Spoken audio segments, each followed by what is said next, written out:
ಮೊದಲ ಸುದ್ದಿ ನಿಮ್ಮ ಮುಂದೆ. ರವಿ ವರ್ಸಸ್ ಲಕ್ಷ್ಮಿ ನಡುವೆ ವಾಕ್ಸಮರ. ದೆಹಲಿ ಅಂಗಳಕ್ಕೆ ದೂರು, ರ್ಯಾಲಿ ಫಿಕ್ಸಾ. ಸಿಐಡಿ ಹೆಗಲಿಗೆ ತನಿಖೆಯ ಹೊಣೆ. ಸಿಐಡಿಗೆ ಅಶ್ಲೀಲ ಯುದ್ಧ.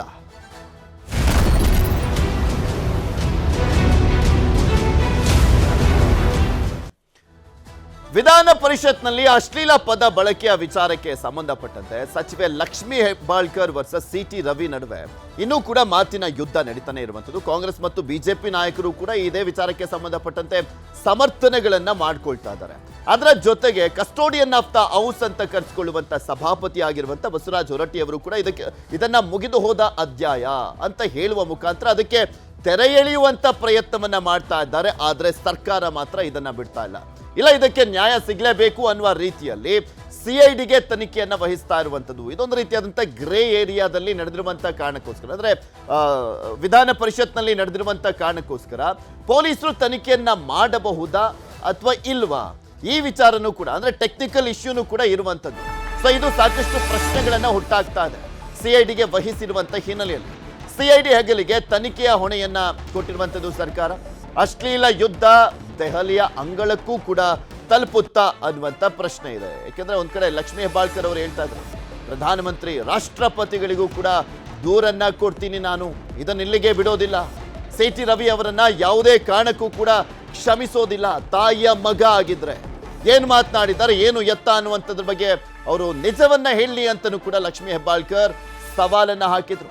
ಬೆಳಗಾವಿ ಚಲೋಗೆ ಸಿದ್ಧತೆಯನ್ನ ಮತ್ತು ಒಂದ್ ಕಡೆ ಮಾಡ್ಕೊಂಡಿದ್ದಾರೆ ಸಿಟಿ ರವಿ ರ್ಯಾಲಿಗೆ ಪಕ್ಷದ ಬೆಂಬಲ ಕೂಡ ಸಿಗುತ್ತಾ ಅನ್ನುವಂಥ ಪ್ರಶ್ನೆ ಇರುವಂಥದ್ದು. ಯಾಕೆಂದ್ರೆ ನನ್ಗೆ ಅನ್ಯಾಯ ಆಗಿದೆ, ಸರಿಯಾದ ರೀತಿಯಲ್ಲಿ ನನ್ನ ನಡ್ಸ್ಕೊಂಡಿಲ್ಲ ಅನ್ನುವಂಥ ಆರೋಪವನ್ನ ಕೂಡ ಮಾಡ್ಲಾಗ್ತಾ ಇರುವಂಥದ್ದು. ಅದರ ಜೊತೆಗೆ ನಿನ್ನೆ ಎಲ್ಲ ಲಕ್ಷ್ಮಿ ಹೆಬ್ಬಾಳ್ಕರ್ ಅವರು ಒಂದು 2 ವಿಡಿಯೋ ತುಣುಕನ್ನ ಕೂಡ ಬಿಟ್ಟಿದ್ರು. ರಾಹುಲ್ ಗಾಂಧಿ ಅವರ ವಿಚಾರಕ್ಕೆ ಸಂಬಂಧಪಟ್ಟಂತೆ ಏನ್ ಹೇಳಿದ್ರು ಸಿಟಿ ರವಿ, ಅದಾದ ಮೇಲೆ ಲಕ್ಷ್ಮಿ ಹೆಬ್ಬಾಳ್ಕರ್ ಅವರ ಅಂದ್ರೆ ಕೊಲೆಗಾರ ಅಂತ ಇದ್ದಂತ ಸಂದರ್ಭದಲ್ಲಿ ಸಿಟಿ ರವಿ ಅವರು ಬಳಸಿದಂತ ಪದ ಯಾವುದು ಅನ್ನುವಂಥದ್ದಕ್ಕೆ ಒಂದು ಸಾಕ್ಷಿಯನ್ನ ಕೂಡ ಬಿಟ್ಟಿದ್ರು. ಇನ್ನು ಈ ವಿಚಾರಕ್ಕೆ ಸಂಬಂಧಪಟ್ಟಂತೆ ಲಕ್ಷ್ಮಿ ಹೆಬ್ಬಾಳ್ಕರ್ ವರ್ಸಸ್ ರವಿ ನಡುವಿನ ವಾಗ್ಯುದ್ಧ ಯಾವ ರೀತಿಯಾಗಿತ್ತು ನೋಡೋಣ.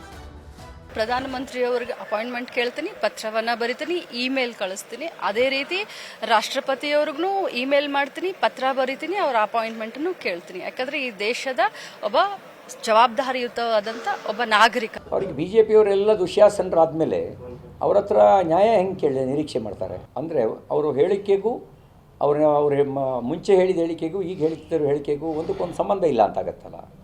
2 ದಿನ ಮಾಧ್ಯಮದ ಎದುರುಗಡೆನೆ ಬರಲಿಲ್ಲ ನಾನು.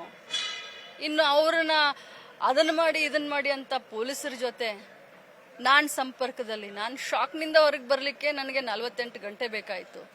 ಇನ್ನು ಇವ್ರನ್ನ ತಗೊಂಡೋಗಿ ಅದನ್ನ ಮಾಡಿ ಇದನ್ನ ಮಾಡಲಿ ಅಂತ ಹೇಳ. ಒಬ್ಬ ಶಾಸಕನನ್ನ ರಾತ್ರಿ ಇಡೀ ಸುತ್ತಾಡ್ಸೋದು, ನಿದ್ದೆ ಮಾಡಕ್ಕೆ ಬಿಡದೇ ಇರೋದು, ಕಬ್ಬಿನ ಗದ್ದೆನಲ್ಲಿ ಸುರಕ್ಷೆ ಕೊಡೋದು, ಜಲ್ಲಿಕೃಷಿಯಲ್ಲಿ ಸುರಕ್ಷೆ ಕೊಡೋದನ್ನು ಆ ಮಹತಾಯಿ ಹೇಗೆ ಒಪ್ಕೊಳ್ತಾರೆ? ಯಾರಿಗೆ ಡೈರೆಕ್ಷನ್ ಕೊಟ್ಟಿದ್ದು? ಏನು ನಾನು ರಾಜಕಾರಣಕ್ಕೆ ರೆಡ್ ಕಾರ್ಪೆಟ್ ಹಾಸಿ ನಾನು ಯಾವತ್ತೂ ಬಂದಿಲ್ಲ.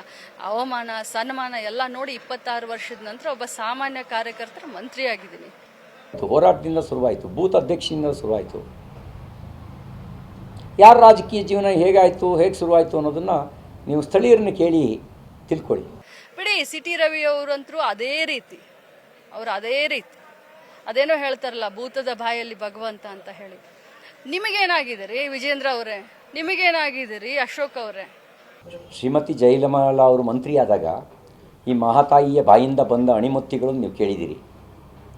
ಕಣ್ಣೀರಿನಿಂದ ಎಮೋಷನಲ್ ಬೆನಿಫಿಟ್ನ ಗಿಟ್ಟಿಸ್ಕೊಳ್ಬೋದು ಅನ್ನೋದು ಅವರ ಉದ್ದೇಶ ಇರ್ಬೋದು. FSL ಕಳಿಸ್ತೀನಿ, ಸಭಾಪತಿಯವ್ರನ್ನ ಭೇಟಿ ಆಗ್ತೀನಿ.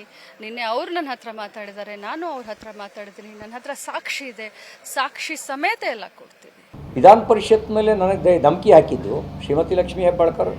ನೀವು ಕೂಡ ತೋರಿಸಿದ್ದೀರಿ ಎಲ್ಲದನ್ನು. DK ಶಿವಕುಮಾರ್ ಅವರು ನೀವೇ ತೋರಿಸಿದಿರಿ, ಬೋಸ್ ರಾಜು ನೀವು ತೋರಿಸಿದಿರಿ, ನಜೀರ್ ಅಹಮದ್ ನೀವು ತೋರಿಸಿದಿರಿ, ಚಂದ್ರರಾಜ್ ಹಟ್ಟಿವಳಿ ಅವ್ರನ್ನು ನೀವು ತೋರಿಸಿದಿರಿ. ಅವರೆಲ್ಲರನ್ನ ಹೆಸರನ್ನ ಹಾಕಿಯೇ ನಾನು ಪೊಲೀಸ್ ಠಾಣೆಗೆ ದೂರು ಕೊಟ್ಟಿದ್ದೀನಿ. ಬಗ್ಗೆ ಇನ್ನಷ್ಟು ಮಾಹಿತಿಯನ್ನ ಕೊಡ್ತಾ ಹೋಗ್ತಾರೆ ನಮ್ಮ ಪ್ರತಿನಿಧಿ ಮಂಜುನಾಥ್ ಕೂಡ ನಮ್ಮ ಜೊತೆ ನೇರ ಸಂಪರ್ಕದಲ್ಲಿ ಜಾಯಿನ್ ಆಗಿದ್ದಾರೆ. ಮಂಜು, ನೋಡ್ತಾ ಇದ್ವಿ ಈಗ ಬೆಳಿಗ್ಗೆ ಗೃಹ ಸಚಿವರು ಹೇಳ್ತಾ ಇದ್ರು CID ತನಿಖೆಗೆ ಒಪ್ಪಿಸ್ತಾ ಇದ್ದೀವಿ, ಸತ್ಯಾನುಸತ್ಯತೆ ಹೊರಬರಬೇಕಲ್ವಾ ಅಂತ ಹೇಳಿದ್ರು. ಇದು ಬೇರೆ ವಿಧಾನ ಪರಿಷತ್ನಲ್ಲಿ ನಡೆದಂಥ ಹಿನ್ನೆಲೆಯಲ್ಲಿ ಸಾಕಷ್ಟು ಟೆಕ್ನಿಕಲ್ ಇಶ್ಯೂನು ಕೂಡ ಬರ್ತವೆ. ಹೇಗೆ ಮಾಡ್ತಾರೆ ಇವರು ತನಿಖೆಯನ್ನ ಅನ್ನುವಂಥದ್ದು.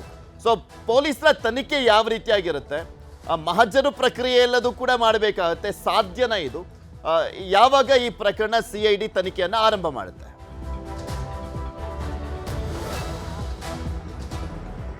ಪೃಥ್ವಿ, ಖಂಡಿತವಾಗ್ಲೂ ಸುವರ್ಣಸೌಧ ಬೆಳಗಾವಿನಲ್ಲಿರ್ತಕ್ಕಂಥ ಸುವರ್ಣಸೌಧದಲ್ಲಿ ಏನೊಂದು CT ರವಿ ಒಂದು ಹೇಳಿಕೆಯನ್ನು ಯೂಸ್ ಮಾಡಿದ್ದಾರೆ ಅಥವಾ ಒಂದು ವರ್ಡನ್ನು ಯೂಸ್ ಮಾಡಿದ್ದಾರೆ, ಆ ವರ್ಡ್ ಹಿನ್ನೆಲೆಯಲ್ಲಿ ಸಾಕಷ್ಟೊಂದು ಗೊಂದಲ ಉಂಟಾಗಿರ್ತಕ್ಕಂಥದ್ದು. ಆದರೆ ತನಿಖೆ ವೇಳೆಯಲ್ಲಿ ಈಗಾಗಲೇ ಗೃಹ ಸಚಿವರು ಈಗ ಬೆಳಗಿನ ಜಾವದಲ್ಲಿ ಹೇಳಿರ್ತಕ್ಕಂಥದ್ದು ಏನಪ್ಪಾ ಅಂತಂದ್ರೆ ಇದನ್ನ CIDಗೆ ಕೊಡ್ತೀವಿ ಅಂತ. ಆದರೆ 3 ಹಂತದಲ್ಲಿ CIDಗೆ ನೀಡಬಹುದು. ಯಾವುದಾದಂದ್ರೆ ಒಂದು ಪೊಲೀಸ್ DG ಸಮ್ಮುಖದಲ್ಲಿ ಒಂದು ಮೀಟಿಂಗ್ ಅನ್ನ ಮಾಡಿ ಹಿರಿಯ ಅಧಿಕಾರಿಗಳು ಸೇರಿ ಒಂದು ಅಂದ್ರೆ ಏನು ಸಭಾಪತಿಗಳ ಒಂದು ಆಕ್ಷೇಪಣೆ ಅಂದ್ರೆ ಒಂದು ಉತ್ತರವನ್ನು ಪಡೆದು ಅದಾದ ನಂತರ CID ಅಧಿಕಾರಿಗಳಿಗೆ ಹಸ್ತಾಪನೆ ಮಾಡತಕ್ಕಂಥದ್ದು. ಮತ್ತೊಂದು ಕಡೆ ಇನ್ನೊಂದೇನಂದ್ರೆ ಸಭಾಪತಿ ನೇರವಾಗಿ CID ಅಧಿಕಾರಿಗಳಿಗೆ ಕೊಡಬಹುದು. ಇಲ್ಲ ಅಂತ ಹೇಳಿದ್ರೆ ಸುವರ್ಣಸೌಧದಲ್ಲಿ ಏನ್ ಕಂಪ್ಲೇಂಟ್ ಆಗಿದೆ ಆ ಒಂದು ಹಿನ್ನೆಲೆಯಲ್ಲಿ ವಿಧಾನ ಪರಿಷತ್ತಲ್ಲಿ ಆ ಹೇಳಿಕೆಗಳನ್ನ ದಾಖಲಿಸಿಕೊಂಡ ಪೊಲೀಸ್ ಅಧಿಕಾರಿಗಳು ಇದು ಬೆಳಗಾಮಲ್ಲಿ ಏನ್ ಪೊಲೀಸ್ ಅಧಿಕಾರಿಗಳ ಪ್ರೆಷರ್ ಜಾಸ್ತಿ ಇರ್ಬೋದು, ಒಂದ್ ವೇಳೆ CID ಅಧಿಕಾರಿಗಳು ತನಿಖೆ ಮಾಡಲಿ ಅಂತ. ಒಂದು ವೇಳೆ CID ಅಧಿಕಾರಿಗಳು ತನಿಖೆ ಮಾಡಿದ್ರೆ 3 ರಿಂದ 4 ರೀತಿಯಲ್ಲಿ ಒಂದು ವಿಚಾರಣೆ ಮಾಡಬಹುದು. ಏನಂದ್ರೆ ಮೊದಲಿಗೆ CT ರವಿ ಹೇಳಿಕೆ ಅಂದ್ರೆ ಆಡಿಯೋವನ್ನ ಲಭ್ಯ ತಗೊಂಡು ಅದನ್ನ FSLಗೆ ಕಳಿಸಬಹುದು. ಅದರಲ್ಲಿ FSL ಸ್ಯಾಂಪಲ್ ಅನ್ನ ಪಡೆದುಕೊಂಡು CT ರವಿ ಹೇಳಿಕೆ ನೀಡಿರ್ತಕ್ಕಂಥ ಒಂದು ಪದ ಏನಿದೆ ಅದು ಒರಿಜಿನಲ್ ಅಥವಾ ಜನ ಏನಾದ್ರು ಮಿಸ್ಟೇಕ್ ಆಗಿ ಬೇರೆ ರೀತಿಯಲ್ಲಿ ಕೇಳಿಸ್ಕೊಂಡಿದ್ರೆ ಅನ್ನೋ ರೀತಿಯಲ್ಲಿ ಕೂಡ ಆಗ್ಬಹುದು. ಎರಡನೇದೇನಪ್ಪಾ ಅಂತ ಹೇಳಿದ್ರೆ ಅಲ್ಲಿ ಸ್ಟೆನೋಗ್ರಾಫರ್ ಸಭಾಪತಿಯ ಮುಂದೆ ಸ್ಟೆನೋಗ್ರಾಫರ್ಸ್ ಏನಿದ್ದಾರೆ ಅವರೆಲ್ಲರೂ ಕೂಡ ಒಂದು ಟೈಪಿಂಗ್ ಅನ್ನ ಮಾಡ್ತಾ ಇರ್ತಾರೆ. ಪ್ರತಿಯೊಬ್ಬರು ವಿಧಾನ ಪರಿಷತ್ ಅಥವಾ MLAಗಳ ಹೇಳಿಕೆಗಳನ್ನ ಏನು ಪಡಿತಾ ಇರ್ತಕ್ಕಂಥ ಆ ಸ್ಟೆನೋಗ್ರಾಫರ್ ಯಾರು ಟೈಪ್ ಮಾಡ್ತಾರೆ ಅಷ್ಟು ಜನವನ್ನು ಕರೆಸಿ ಒಂದು ಹೇಳಿಕೆಯನ್ನ ಪಡಿಬಹುದು. ಮತ್ತೊಂದೆಡೆ CT ರವಿಯನ್ನ ವಿಚಾರಣೆಗೆ ಹಾಜರುಪಡಿಸಿ ಒಂದು ವೇಳೆ CID ಕೊಟ್ಟಾದ ನಂತರ CT ರವಿಯನ್ನ ಖುದ್ದಾಗಿ ವಿಚಾರಣೆಗೆ ಹೇಳಿಕೆಯನ್ನು ಪಡೆಯಕ್ಕೆ ಹಾಜರುಪಡಿಸಿ ತದನಂತರ ಆ ಒಂದು ಪರಿಷತ್ ಕಲಾಪದಲ್ಲಿ ಏನೆಲ್ಲ ಆಯಿತು ಅಂತ ಹೇಳಿಕೆಯನ್ನು ಕೂಡ ಪಡಿಬಹುದು. ಜೊತೆಗೆ CT ರವಿ ಹೇಳಿಕೆ ಪಡೆದಂತ ಒಂದು ಟೈಮಿಂಗ್ ಅಲ್ಲಿ ಸಭಾಪತಿ ಮುಂದೆ ಹೇಳಿರುವಂತಹ ಟೈಮಿಂಗ್ ಹಾಗೂ ಏನೊಂದು FSL ನೀಡಿರುವಂತಹ ಟೈಮಿಂಗ್ ಎರಡಕ್ಕೂ ಕೂಡ ಮ್ಯಾಚ್ ಆದ್ರೆ ಖಂಡಿತವಾಗ್ಲೂ CT ರವಿಗೆ ಒಂದು ಕಟ್ಟಿಟ್ಟ ಬುತ್ತಿ ಅಂತಾನೆ ಹೇಳ್ಬೋದು. ಇನ್ನೊಂದು ವಿಚಾರ ಶಿಕ್ಷೆ ಕಟ್ಟಿಟ್ಟ ಬುತ್ತಿ ಅಂತ ಹೇಳೋದು. ಇನ್ನೊಂದು ವಿಚಾರ ಏನಂತಂದ್ರೆ BNS ಆಕ್ಟ್ ಪ್ರಕಾರ 7 ವರ್ಷ ಕಡಿಮೆ ಅವಧಿಯಲ್ಲಿರೋದ್ರಿಂದ ಒಂದು ಪ್ರಿಯಾರಿಟಿ ಬೇಸಿಸ್ ಮೇಲೆ ಈ ಒಂದು ಪ್ರಕರಣವನ್ನ ಒಂದು ಎಮರ್ಜೆನ್ಸಿ ಅಂತ ಹೇಳಿ ಇಮಿಡಿಯೇಟ್ ಆಗಿ FSL ಅಧಿಕಾರಿಗಳಿಗೆ ಒಂದು ಮಾಹಿತಿಯನ್ನು ನೀಡಿ CID ಅಧಿಕಾರಿಗಳು ಬೇಗನೆ ಒಂದು ರಿಪೋರ್ಟ್ ಅನ್ನು ಕೂಡ ಪಡೆಯಬಹುದು. ಅದರ ಜೊತೆಗೆ ಸಭಾಪತಿಯ ಹೇಳಿಕೆ ಅತಿ ಮುಖ್ಯವಾಗಿರ್ತಕ್ಕಂಥದ್ದು. ಪೊಲೀಸ್ ತನಿಖೆ ವೇಳೆಯಲ್ಲಿ ಸಭಾಪತಿಯ ಹೇಳಿಕೆ ಸಾಕಷ್ಟು ಒಂದು ಪ್ರಮಾಣ ಹೊಂದಿರತಕ್ಕಂಥದ್ದು. ಯಾಕೆ ಅಂತ ಹೇಳಿದ್ರೆ ಎಲ್ಲರ ಸಮ್ಮುಖದಲ್ಲಿ ನಡವಳಿಕೆಗಳು ಎಲ್ಲವನ್ನೂ ಕೂಡ ಸಭಾಪತಿಯ ಒಂದು ಗಮನದಲ್ಲಿ ಇಟ್ಕೊಂಡಿರ್ತಾರೆ. ಸೊ ಒಂದು ವೇಳೆ ಅಲ್ಲಿರ್ತಕ್ಕಂಥ ಸಭಾಪತಿ ಏನಾದರೂ CT ರವಿ ಹೇಳಿದ್ದಾರೆ ಈ ರೀತಿಯಾಗಿ ನಾವು ಒಂದು ಟೈಪ್ ಅನ್ನು ಕೂಡ ಮಾಡ್ಕೊಂಡಿದ್ದೀವಿ ಅಥವಾ CCTVಯಲ್ಲಿ ಆಡಿಯೋವನ್ನು ಕೂಡ ರೆಕಾರ್ಡ್ ಆಗಿದೆ ಅಂತ ಹೇಳಿದ್ರೆ ಆ ಆಡಿಯೋವನ್ನು ಕೂಡ FSLಗೆ ಕಳಿಸುವಂತ ಸಾಧ್ಯತೆಗಳು ಕೂಡ ಇರುವಂತದ್ದು. ಸೊ ಈ ರೀತಿಯಾಗಿ CT ರವಿಯ ಪ್ರಕರಣಕ್ಕೆ ಸಾಕಷ್ಟು ಒಂದು ಮಾಹಿತಿಗಳನ್ನ ಪಡಿತಾ ಹೋಗ್ತಾ ಇರ್ತಕ್ಕಂಥದ್ದು. ಅದರ ಜೊತೆಗೆ CID ತನಿಖೆಯಲ್ಲಿ ಮೊದಲಿಗೆ ಒಂದು ಚಾರ್ಜ್ ಶೀಟ್ ಅಂದ್ರೆ ಮೊದಲಿಗೆ FIR ಆಗಿರ್ತಕ್ಕಂಥ ಏನು FIR ಆಗಿದೆ ಅದ್ರ ಬೇಸಿಸ್ ಮೇಲೆ ಇನ್ವೆಸ್ಟಿಗೇಷನ್ ಮಾಡ್ತಾ ಹೋಗ್ತಾರೆ. ಯಾಕಂದ್ರೆ ಬೆಳಗಾಮಲ್ಲಿ FIR ಆಗಿರೋದ್ರಿಂದ ಅದ್ರ ಮೇಲೆ ಇನ್ವೆಸ್ಟಿಗೇಷನ್ ಮಾಡ್ತಾ ಹೋಗ್ತಾರೆ. ತದನಂತರ CT ರವಿಯ ಹೇಳಿಕೆಯನ್ನು ಪಡೆದ ನಂತರ ಯಾರು ದೂರುದಾರರಿದ್ದಾರೆ ಅಂದ್ರೆ ಲಕ್ಷ್ಮೀ ಹೆಬ್ಬಾಳ್ಕರ್ ಏನಿದ್ದಾರೆ ವಿಕ್ಟಿಮ್ ಅಂತ ಅವರ ಹೇಳಿಕೆಯನ್ನು ಪಡೀತಾರೆ. ಜೊತೆಗೆ ಯಾವ ಸನ್ನಿವೇಶದಲ್ಲಿ ಈ ರೀತಿಯಾಗಿ ಪದವನ್ನ ಬಳಕೆ ಮಾಡಿದ್ದಾರೆ ಅನ್ನೋ ರೀತಿಯಲ್ಲಿ ತನಿಖೆಯನ್ನು ಮಾಡ್ತಾ ಹೋದಾಗ ಬರೀ ಒಬ್ಬ ಅಧಿಕಾರಿ ಇರಲ್ಲ. ಈ ಒಂದು ತನಿಖೆಯನ್ನ DYSP ರ್ಯಾಂಕ್ ಆಫೀಸರ್ಸ್ ಅಥವಾ SP ರ್ಯಾಂಕ್ ಆಫೀಸರ್ಸ್ ಒಂದು ಇನ್ವೆಸ್ಟಿಗೇಷನ್ ಮಾಡ್ತಾರೆ. ಯಾಕೆ ಅಂತ ಹೇಳಿದ್ರೆ ಇದು ರಾಜ್ಯದ ಪ್ರಮುಖ ವ್ಯಕ್ತಿಗಳಾಗಿರ್ತಕ್ಕಂಥ ಒಂದು CT ರವಿ ಆಗಿರ್ಬೋದು, ಏನೊಂದು ಲಕ್ಷ್ಮೀ ಹೆಬ್ಬಾಳ್ಕರ್ ಆಗಿರ್ಬೋದು, ಇವರಿಬ್ಬರ ನಡುವೆ ಮಾತಿನ ಚಕಮುಕ್ಕಿಯಲ್ಲಿ ವರ್ಡ್ ಬಂದಿರೋದ್ರಿಂದ ಸಾಧಾರಣವಾಗಿ ಪ್ರಕರಣವನ್ನ ಕೈಗೆತ್ಕೊಳ್ಳೋಕ್ಕಾಗೋದಿಲ್ಲ. ಅತಿ ಸೂಕ್ಷ್ಮ ರೀತಿಯಲ್ಲಿ ಪ್ರಕರಣವನ್ನ ಕೈಗೆತ್ಕೊಂಡು ಕಂಪ್ಲೀಟ್ ಆಗಿ ತನಿಖೆಯನ್ನ ಮಾಡ್ತಾ ಹೋಗ್ತಾ ಇರ್ತಕ್ಕಂಥದ್ದು. ಇನ್ನ SP ರ್ಯಾಂಕ್ ಅಧಿಕಾರಿಗಳು ಪ್ರತಿಯೊಂದು ಹೇಳಿಕೆಗಳನ್ನ ಏನೇನು ದಾಖಲಿಸ್ತಾರೆ ವಿಕ್ಟಿಮ್ಸ್ ಆಗಿರ್ಬೋದು ಅಥವಾ ಅಕ್ಯೂಸ್ ಸ್ಥಾನದಲ್ಲಿರ್ತಕ್ಕಂಥ CT ರವಿ ಅವರ ಹೇಳಿಕೆಗಳನ್ನಾಗಿರ್ಬೋದು ಎಲ್ಲವನ್ನು ಕೂಡ ಒಂದು ಫೈಲ್ ರಿಪೋರ್ಟ್ ಅನ್ನ ರೆಡಿ ಮಾಡ್ತಾರೆ. ಅದಾದ ನಂತರ ಚಾರ್ಜ್ ಶೀಟ್ ಮಾಡಬಹುದು. ಒಂದು ವೇಳೆ ಪ್ರಕರಣದ ಹೇಳಿಕೆಯಲ್ಲಿ ಯಾವುದೇ ರೀತಿಯ ಒಂದು ತಿರುಚು ಕಂಡಿರ್ತಕ್ಕಂಥದ್ದು ನಾನು ಆ ವರ್ಡ್ ಅನ್ನ ಯೂಸ್ ಮಾಡಿಲ್ಲ ಅಂತ ಸಾಬೀತಾದ್ರೆ FSL ರಿಪೋರ್ಟ್ ಏನಾದ್ರು ಬಂದ್ರೆ ಖಂಡಿತವಾಗ್ಲೂ BNS ಆಕ್ಟ್ ಪ್ರಕಾರ ಅದನ್ನ B ರಿಪೋರ್ಟ್ ಅನ್ನು ಕೂಡ ಮಾಡಬಹುದು. ಒಂದು ವೇಳೆ ಹೇಳಿರೋದು ದೃಢಪಟ್ಟಿದ್ರೆ ಖಂಡಿತವಾಗ್ಲೂ ಶಿಕ್ಷೆ ಕಟ್ಟಿಟ್ಟ ಬುತ್ತಿ ಅನ್ನೋದು ಕೂಡ ಗೊತ್ತಾಗ್ತಾ ಇರ್ತಕ್ಕಂಥದ್ದು. ಇದನ್ನೆಲ್ಲವನ್ನು ಕೂಡ ಮಾನಿಟರ್ ಮಾಡೋದಕ್ಕೆ ಒಂದು SP ರ್ಯಾಂಕ್ ಆಫೀಸರ್ ಇರ್ತಾರೆ. ಅದಾದ ನಂತರ ಈ ಒಂದು ರಿಪೋರ್ಟ್ ಅನ್ನ DGಗೆ ಸಬ್ಮಿಟ್ ಮಾಡಲಾಗಿರ್ತಕ್ಕಂಥದ್ದು. ಪೃಥ್ವಿ, ಓಕೆ, ಧನ್ಯವಾದ ಮಂಜು ನಿಮ್ಮೆಲ್ಲ ಮಾಹಿತಿಗಾಗಿ. ಗುಡಿ ಇಲ್ಲಿ ನೋಡ್ತಾ ಹೋದಾದ್ರೆ CID ಕೊಟ್ಟ ತಕ್ಷಣ ಪೊಲೀಸರು ತನಿಖೆ ಮಾಡುವಂತ ವಿಚಾರ ಇದು ಬೇರೆ ಪ್ರಕರಣ ಆಗಿದ್ರೆ ಒಂಥರ, ಸದನದ ಒಳಗಡೆ ಆಗಿರುವಂಥ ಹಿನ್ನೆಲೆಯಲ್ಲಿ ನಾವು ಅವತ್ತಿಂದನೂ ಕೂಡ ಮಾತನಾಡ್ತಾ ಇದ್ವಿ. ಕಸ್ಟೋಡಿಯನ್ ಆಫ್ ದ ಹೌಸ್ ಸಭಾಪತಿಗಳು, ಅವ್ರ ತೀರ್ಮಾನನೇ ಅಂತಿಮ ಆಗುತ್ತೆ. ಅದು ಬರೀ ವಿಧಾನ ಪರಿಷತ್ನ ಒಳಗಡೆ ಮಾತ್ರ ಅಲ್ಲ, ವಿಧಾನ ಪರಿಷತ್ನ ಸುತ್ತಮುತ್ತ ಸಭಾಪತಿಗಳ ಕೊಠಡಿಯಿಂದ ಹಿಡಿದು ಆವರಣದವರೆಗೂ ಕೂಡ ಅವ್ರದ್ದೇ ತೀರ್ಮಾನ ಆಗಿರುತ್ತೆ, ಅವ್ರದ್ದೇ ಅಧಿಕಾರ ಆಗಿರುತ್ತೆ. ಅವ್ರು ಏನು ತೀರ್ಪು ಕೊಟ್ಟರೆ ಅದೇ ಫೈನಲ್ ಆಗುವಂಥದ್ದು. ಆದರೂ ಕೂಡ ಈಗ ಪೊಲೀಸರ ಎಂಟ್ರಿ ಅನ್ನುವಂಥದ್ದು ಮೋಸ್ಟ್ ಪ್ರಾಬಬ್ಲಿ ಇದು ಕಾನೂನಾತ್ಮಕವಾಗಿಯೂ ಕೂಡ ತೀರ್ಮಾನ ಆಗಬೇಕು ಅಂತ ಕಾಣಿಸುತ್ತೆ.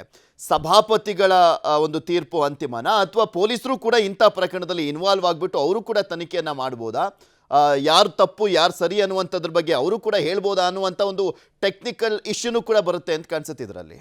ಪೃಥ್ವಿ, ಈ ಇಡೀ ಪ್ರಕರಣವನ್ನು ಗಮನಿಸ್ತಾ ಇದ್ರೆ ನಿನ್ನೆ ನೀವು ಹೇಳ್ತಾ ಇದ್ರಿ ಬಂಗಾರದ ತಟ್ಟೆಯಲ್ಲಿ ಅವಕಾಶವನ್ನು ಕೊಟ್ಟಿದ್ರು, ಅದನ್ನು ಬಳಸ್ಕೊಳ್ಳಿಲ್ಲ ಕಾಂಗ್ರೆಸ್ ಅಂತ. ಕೇವಲ ಬಳಸ್ಕೊಳ್ಳೋದು ಒಂದೇ ಅಲ್ಲ, ಬಂಗಾರದ ತಟ್ಟೆಯಲ್ಲಿ ಊಟವನ್ನು ಮಾಡೋದು ಬಿಟ್ಟು ಅದನ್ನು ತೊಗೊಂಡು ತಮ್ಮ ತಲೆಗೆ ಹೊಡ್ಕೊಂಡಂಥ ಪರಿಸ್ಥಿತಿಯನ್ನು ತಂದುಕೊಂಡಿದೆ ಇವತ್ತಿನ ಸರ್ಕಾರ. ಯಾಕಂದರೆ ಇಡೀ ಪ್ರಕರಣವನ್ನು ಒಂದು ರೀತಿಯಿಂದ ನಾವು ಗಮನಿಸ್ಕೊಳ್ಳೋದು ಬಂದರೆ, ನೀವು ಹೇಳಿದಾಗ ಅದು ಪರಿಷತ್ನಲ್ಲಾದಾಗ ಸಹಜವಾಗಿ ಅದು ಸಭಾಪತಿಗಳ ಒಂದು ವಿವೇಚನೆಗೆ ಬಿಟ್ಟಿರುವಂಥದ್ದಾಗಿರುತ್ತೆ, ಅವರು ನಿರ್ಧಾರಗಳನ್ನು ತೆಗೆದುಕೊಳ್ಬಹುದು. ಆದರೆ ಅದು ಸಭೆಯೇ ಆಗಿರಲಿ, ಅದು ಯಾವುದೇ ವಿಧಾನಸಭೆ ಆಗಿರಲಿ, ಸಂಸತ್ತೇ ಆಗಿರಲಿ, ಯಾವುದೇ ಆಗಿದ್ರೂ ಕೂಡ ಅಲ್ಲಿ ಕ್ರೈಮ್ ಅಂತ ಏನಾದರೂ ನಡೆದ್ರೆ ಖಂಡಿತವಾಗಿಯೂ ಆಯಾ ಪೊಲೀಸ್ ಠಾಣೆ ವ್ಯಾಪ್ತಿಗೂ ಕೂಡ ಅದು ಬರುವಂಥದ್ದು. ಅದನ್ನು ನಾವು ಇಲ್ಲಿ ಅವರೇ ಜಡ್ಜ್ ಆಗೋದಕ್ಕೆ ಸಾಧ್ಯ ಇಲ್ಲ. ಮಾತುಗಳ ವಿಚಾರದಲ್ಲಿರ್ಬೋದು, ಅಥವಾ ಅಲ್ಲಿ ರೂಲಿಂಗನ್ನು ಕೊಡುವಂಥ ವಿಚಾರದಲ್ಲಿರ್ಬೋದು, ಅಲ್ಲಿ ಯಾವುದೇ ಕಾನೂನುಗಳು ಪಾಸ್ ಆಗ್ತಾ ಇದ್ರೆ, ಅಥವಾ ಅದನ್ನು ಒಂದು ಬಿಲ್ ಮಸೂದೆಗಳು ಮಂಡನೆ ಆಗ್ತಾ ಇದ್ರೆ ಆ ವಿಚಾರದಲ್ಲಿರ್ಬೋದು, ಅಥವಾ ಇಲ್ಲಿ ಒಂದು MLAಗಳು ಪಕ್ಷವನ್ನು ಒಂದು ಪಕ್ಷದಿಂದ ಇನ್ನೊಂದು ಪಕ್ಷಕ್ಕೆ ಬರುವಂಥದ್ದು, ಪಕ್ಷಾಂತರ ಮಾಡುವಂಥದ್ದು, ಆ ಪಕ್ಷಾಂತರ ನಿಷೇಧ ಕಾಯ್ದೆ ಇಲ್ಲಿ ಅನ್ವಯ ಆಗುತ್ತಾ ಇಲ್ವಾ ಅದನ್ನು ವಿಚಾರ ಇರ್ಬೋದು, ಖಂಡಿತವಾಗಿ ಸಭಾಪತಿಗಳಿಗಿರುತ್ತೆ. ಅದರಲ್ಲೂ ಕೂಡ ಇಲ್ಲಿ ಯಾವುದು ನಾವು ವಿಧಾನಸಭೆ ಅಂತೀವಿ ಅಲ್ಲಿ ಪ್ರಮುಖವಾಗಿರುವಂಥದ್ದು. ಮೇಲ್ಮನೆಯ ವಿಚಾರಕ್ಕೆ ಬಂದಾಗ ಖಂಡಿತವಾಗಿ ಚರ್ಚೆಯ ವಿವೇಚನೆಯ ಅವಕಾಶ ಇದ್ದೇ ಇರುತ್ತೆ. ಆದರೆ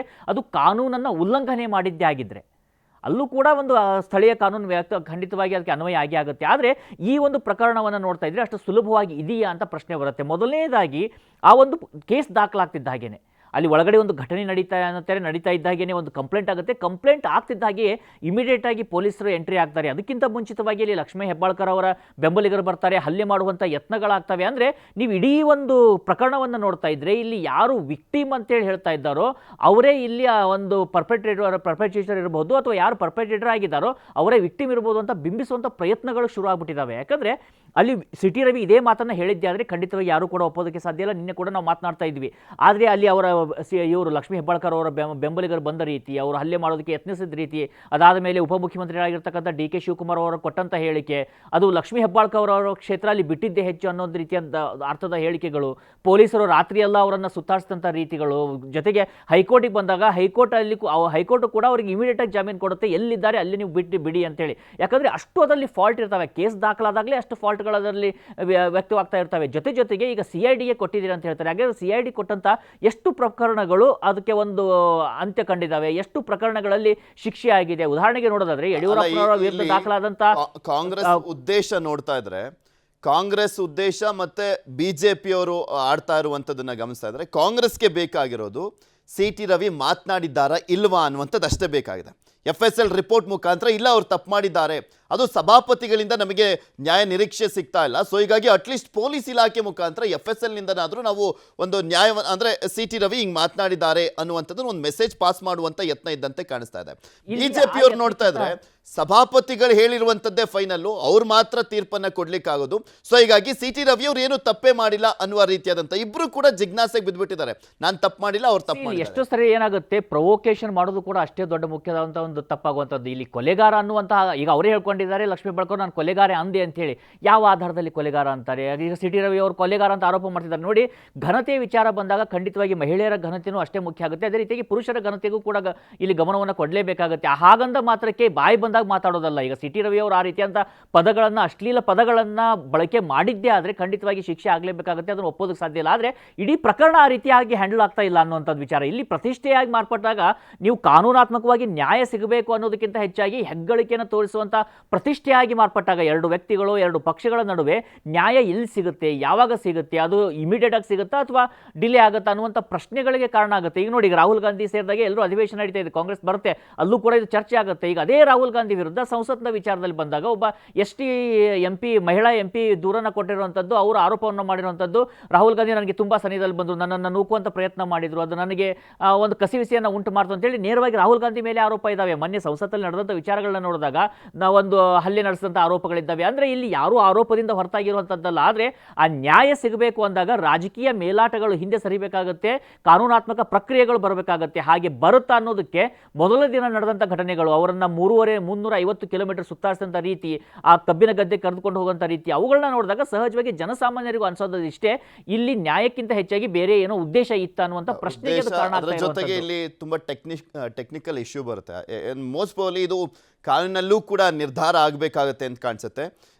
ಸಭಾಪತಿಗಳ ವ್ಯಾಪ್ತಿ ಯಾವ್ದು, ಪೊಲೀಸರು ಯಾವಾಗ ಎಂಟ್ರಿ ಖಂಡಿತವಾಗಿ. ಈ Criminal laws ಅಂತ ಬಂದಾಗ ಯಾರು ಬರ್ಬೋದು ಯಾರು ಬರಲ್ಲ ಅಂತ. ಕ್ರಿಮಿನಲ್ ಲಾಸ್ ಅಂತ ಬಂದಾಗ, ಕ್ರಿಮಿನಲ್ ಲಾಗ್ ಸಂಬಂಧಪಟ್ಟಂತ ವಿಚಾರಗಳಿರ್ಬೋದು, ಕ್ರಿಮಿನಲ್ ಆಕ್ಟ್ಗಳಂತ ಬಂದಾಗ ಖಂಡಿತವಾಗಿ ಪೊಲೀಸರಿಗೆ ಬರುವಂತ ಅವಕಾಶ ಇದ್ದೇ ಇರುತ್ತೆ. ಉದಾಹರಣೆಗೆ ನಾವು ನೋಡೋದಾದ್ರೆ ಈಗ ಸಂಸತ್ ಬಟ್ ಇದನ್ನ ಭವನದಲ್ಲಿ ಫ್ರೀಡಮ್ ಆಫ್ ಸ್ಪೀಚ್ ಇದೆಯಲ್ಲ, ಹೊರಗಡೆ ಒಂಥರ, ಆದರೆ ಸದನದ ಒಳಗಡೆ ವಿಧಾನಸಭೆ ಮತ್ತೆ ವಿಧಾನ ಪರಿಷತ್, ರಾಜ್ಯಸಭೆ, ಲೋಕಸಭೆ ಅಂತ ಬಂದಾಗ ಕಂಪ್ಲೀಟ್ಲಿ ಅದು ಅಲ್ಲಿರುವಂತ ಒಂದು ಫ್ರೀಡಮ್ ಆಫ್ ನಿಯಮಗಳನ್ನ ಹಾಕೊಂಡಿರುವಂತದ್ದು. ಅಲ್ಲಿರುವ ಅವರಿಗೆ ಕಂಪ್ಲೀಟ್ ಆಗಿ ಏನ್ ಬೇಕಾದ್ರೂ ಮಾಡಬಹುದು, ಅದಕ್ಕೆ ತೀರ್ಪುಗಳನ್ನ ಖಂಡಿತವಾಗಿ ಆ ರೀತಿ ಆಗಿಲ್ಲ. ಇಲ್ಲ ಖಂಡಿತವಾಗಿ ಸಭಾಪತಿ ಆ ರೀತಿಯಾದಂತಹ ನಿಯಮಗಳು, ಯಾವುದೇ ನಿಯಮಗಳು ಕೂಡ ಇಲ್ಲ ಪೃಥ್ವಿ. ಅಲ್ಲಿ ಖಂಡಿತವಾಗಿ ಒಂದು ಅವರಿಗೆ ಫ್ರೀಡಮ್ ಆಫ್ ಸ್ಪೀಚ್ ಇದೆ, ಅಲ್ಲಿ ಏನೆಲ್ಲ ಮಾತುಗಳನ್ನ ಆಡ್ಬೋದು, ಅಲ್ಲಿ ಅಷ್ಟೇ ರೀತಿಯಾಗಿ ಎರಡು ತೆಗೆದುಕೊಳ್ಳುವಂತ ರೀತಿ ಇರಬೇಕು. ಆದ್ರೆ ಪುರುಷ ಅಥವಾ ಮಹಿಳೆ ಅಂತ ಬಂದಾಗ ಫ್ರೀಡಮ್ ಆಫ್ ಸ್ಪೀಚ್ ವಿಚಾರದಲ್ಲಿ ನಿಯಮಗಳೇ ಹೇಳುತ್ತೆ. 106 ಅಂತ ಕಾಣಿಸುತ್ತೆ. ಅಲ್ಲಿನ ನಿಯಮ ಪ್ರಕಾರ ಹೇಳೋದಾದ್ರೆ ಅವ್ರು ಏನ್ ಬೇಕಾದ್ರೂ ಮಾತನಾಡ್ಬೋದು, ಆದ್ರೆ ಅದಕ್ಕೆ ರೂಲಿಂಗ್ ಅನ್ನ ಕೊಡುವಂತ ಸಭಾಪತಿ, ಸ್ಪೀಕರ್. ಅವರು ಇವ್ರು ತಪ್ಪು ಮಾಡಿದ್ದಾರೆ ಅಂತ ಬಂದಂತ ಸಂದರ್ಭದಲ್ಲಿ ಪೊಲೀಸರಿಗೆ ರೆಫರ್ ಮಾಡ್ಬೋದಂತೆ, ಪೊಲೀಸರು ನಂತರ ತನಿಖೆಯನ್ನ ಮಾಡ್ಬೋದಂತೆ. ಈವನ್ ಶಂಕರ್ ಬಿದ್ರಿ ಅವರ ವಿಚಾರದಲ್ಲಿ ಹಂಗೆ ಆಗಿತ್ತು. PV ನರಸಿಂಹರಾವ್ ಅವರ ಕಾಲದ ಸಂದರ್ಭದಲ್ಲಿ ಒಬ್ರು MP, ಜಾರ್ಖಂಡ್ನ ಸೊರೆನ್ ಅವರು, ಅಂದ್ರೆ PV ನರಸಿಂಹರಾವ್ ಅವರ ಒಂದು ಸರ್ಕಾರ ಬೀಳುವಂತ ಸಂದರ್ಭದಲ್ಲಿ MP-ಗಳಿಗೆ ದುಡ್ಡನ್ನ ಕೊಟ್ಬಿಟ್ಟು, ಅಂದ್ರೆ ಅವ್ರ ಸರ್ಕಾರವನ್ನ ಉಳಿಸ್ಕೊಳ್ಳುವಂತ ಪ್ರಯತ್ನವನ್ನ ಮಾಡಿದ್ರು.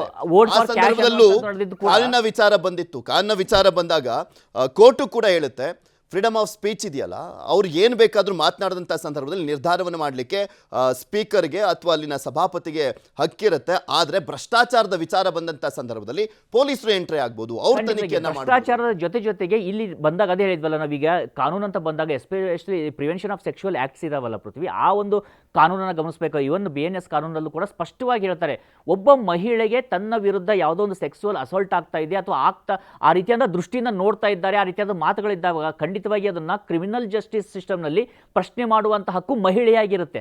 ಹೌದು, ಆ ಒಂದು ವಿಚಾರ ಕೂಡ ಇಲ್ಲಿ ಪ್ರಶ್ನೆ ನಡೆಯುವಂತ ವಿಚಾರ ಅಂತ ಖಂಡಿತವಾಗಿ ಅದಕ್ಕೆ ಸದನದ ಪರಮಾಧಿಕಾರ ಇರುತ್ತೆ ಸಭಾಪತಿ. ಈ ಒಂದು ಪ್ರಕರಣ ಏನಿದೆ ಅದಕ್ಕೆ ಒಂದು ಸ್ಪಷ್ಟವಾದಂತ ನಿರ್ಧಾರವನ್ನ, ಚೌಕಟ್ಟನ್ನು ಕೊಡುವಂತ ಸಾಧ್ಯತೆ ಇದೆ. ಯಾಕಂದ್ರೆ ಈಗ ಮುಂದೆ ಹೋದಂತ ಸಂದರ್ಭದಲ್ಲಿ ಇದನ್ನ ಕೋರ್ಟ್ ಅಲ್ಲೂ ಕೂಡ ಪ್ರಶ್ನೆ ಮಾಡುವಂತ ಸಾಧ್ಯತೆಗಳಿದಾವೆ. ಕೋರ್ಟ್ ಕೂಡ ನಿರ್ಧಾರವನ್ನ ಮಾಡಬಹುದು ಇಂಥ ಪ್ರಕರಣಗಳು ಬಂದಾಗ. ಅದಕ್ಕೆ ನಾನು ಟೆಕ್ನಿಕಲ್ ಎಕ್ಸಾಕ್ಟ್ಲಿ ಕೋರ್ಟ್ ತೀರ್ಮಾನ ಕೊಡಬೇಕಾಗುತ್ತೆ. ಸಭಾಪತಿಗಳ ಅಧಿಕಾರನ, ಪರಮಾಧಿಕಾರನ ಅಥವಾ ಪೊಲೀಸರು ಕೂಡ ಇಂಥ ವಿಚಾರದಲ್ಲಿ ಎಂಟ್ರಿ ಆಗ್ಬೋದು. ಖಂಡಿತವಾಗಿ ನೋಡೋಣ ಏನಾಗುತ್ತೆ.